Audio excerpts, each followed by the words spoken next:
నమస్కారం. శివునికి ఇష్టమైన మాసం కార్తీక మాసం. మనం చూడొచ్చు ఈ కార్తీక మాసంలో ప్రతి శివాలయాలు భక్తులతో కళకళలాడుతుంటాయి. స్వామివారు కూడా నిత్య అభిషేకాలు అలాగా జరుపుకుంటూ ఉంటారు. ప్రతి దేవాలయంలోనూ ప్రతి శివాలయంలోనూ వారికి నిత్యం అభిషేకాలు జరుగుతూ ఉంటాయి. ఎంతోమంది భక్తులు దర్శించుకుంటూ ఉంటారు.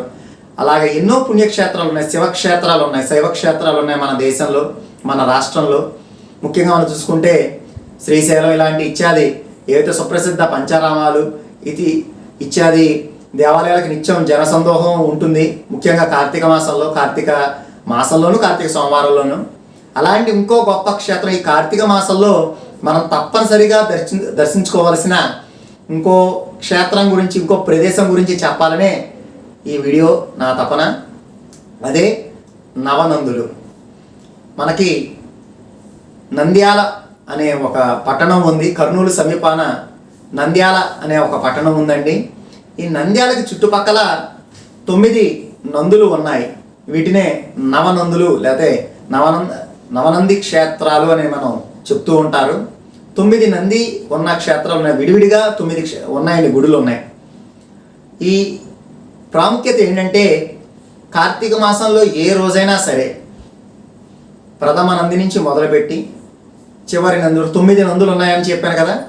ఆ 9 నందుల్ని ఒకే రోజు పొద్దుంచి సాయంత్రం లోపల దర్శించి వచ్చి ఉంటే కనుక ఆ రోజు భక్తి శ్రద్ధలతో పూజ చేసి భక్తి శ్రద్ధలతో ఆ నవనందుల్ని దర్శించి వస్తే కనుక ఎంతో శుభప్రదం, ఎంతో మంచి జరుగుతుందని పెద్దలు ఎంతోమంది మనం చెప్పడం మనకు తెలుసు.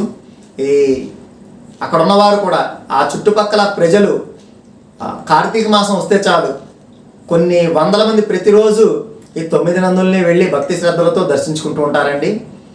మనకి నంద్యాల ఊరిలోనే ప్రథమ నంది అని ఉందండి. అలాగే నాగనంది అని, గరుడ నంది అని, విష్ణు నంది అని ఇలాగా 9 నందులు ఉన్నాయి. ఇత్యాది 9 నందులు ఉన్నాయి. వాటిల్లో మనకి సుప్రసిద్ధమైనది ఒక్కటే తెలుసు, ఎక్కువగా మహానంది క్షేత్రం.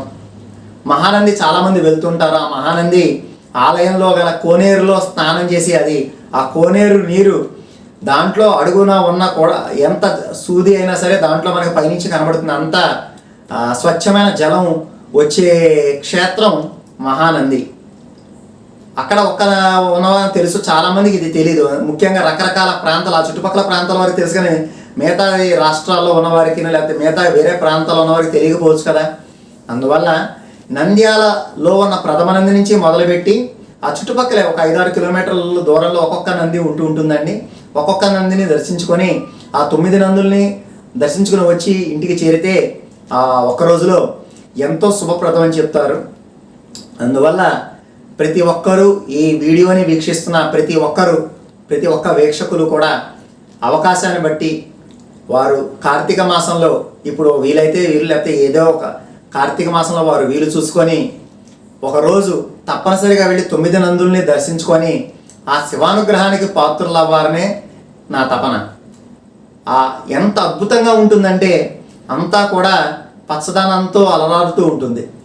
మన పట్టణంలో ఉన్న కొన్ని నందులు పట్టణంలో ఉంటే దానికి మనం చిన్న ప్లేస్ ఉన్నట్టు అనిపించినా ఒక్కొక్క నంది ఒక్కొక్క భగవంతుడు ప్రతిష్ఠించిన గుడండి. అది శివాలయం, కానీ అది నందులని పిలువబడతాయి, కానీ అక్కడ ఉన్నది శివాలయాలు అన్నమాట.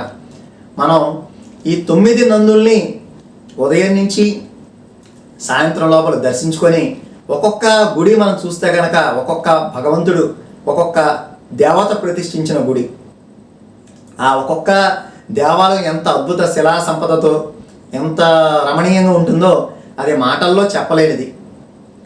అందువల్ల ప్రతి ఒక్కరు ఒక్కసారి వెళ్ళి ఆ ఆహ్లాదాన్ని, ఆనందాన్ని వారు అనుభవిస్తే కానీ ఇది మాటల్లో చెప్పలేని, ఎవరికి వారు అనుభవించవలసిందే. ఆ ప్రకృతి మధ్యలో ఉండే ఆ దేవాలయాలు, ఆ స్వచ్ఛమైన జలం, మహానందిలో మీరు చూస్తే కనుక అడవి మధ్యలో ఉంటుంది దేవాలయం. కోనేరు, ఎంత స్వచ్ఛమైన జలం, స్నానం చేస్తే ఎంత హాయిగా ఉంటుందో మనసుకి. ఆ ప్రకృతిలోంచి వచ్చే, ఎక్కడ వస్తుందో ఎవరికి తెలియదు, ఆ ప్రకృతిలోంచి వచ్చే ఆ కోనేరులో స్నానం చేసి స్వామివారిని దర్శించుకుంటే ఎంతో ఆనందంగా ఉంటుంది, ఎంతో ఆహ్లాదంగా ఉంటుంది. అలాగా చుట్టుపక్కల ఒక్కొక్క క్షేత్రంలో ఒక్కొక్క అద్భుతమైన నిర్మాణ శైలి ఉంది. దేవాలయం ఒక్కొక్కటి ఒక్కొక్క అద్భుతంగా ఉంటుంది. అందువల్ల ప్రతి ఒక్కరూ కార్తీక మాసంలో ఈ 9 నందుల్ని, ఈ నవనందుల్ని కూడా దర్శించుకొని ఆ శివానుగ్రహానికి పాత్రులు అవ్వాలని నేను మనస్ఫూర్తిగా ప్రార్థిస్తున్నాను. ఓం నమః శివాయ.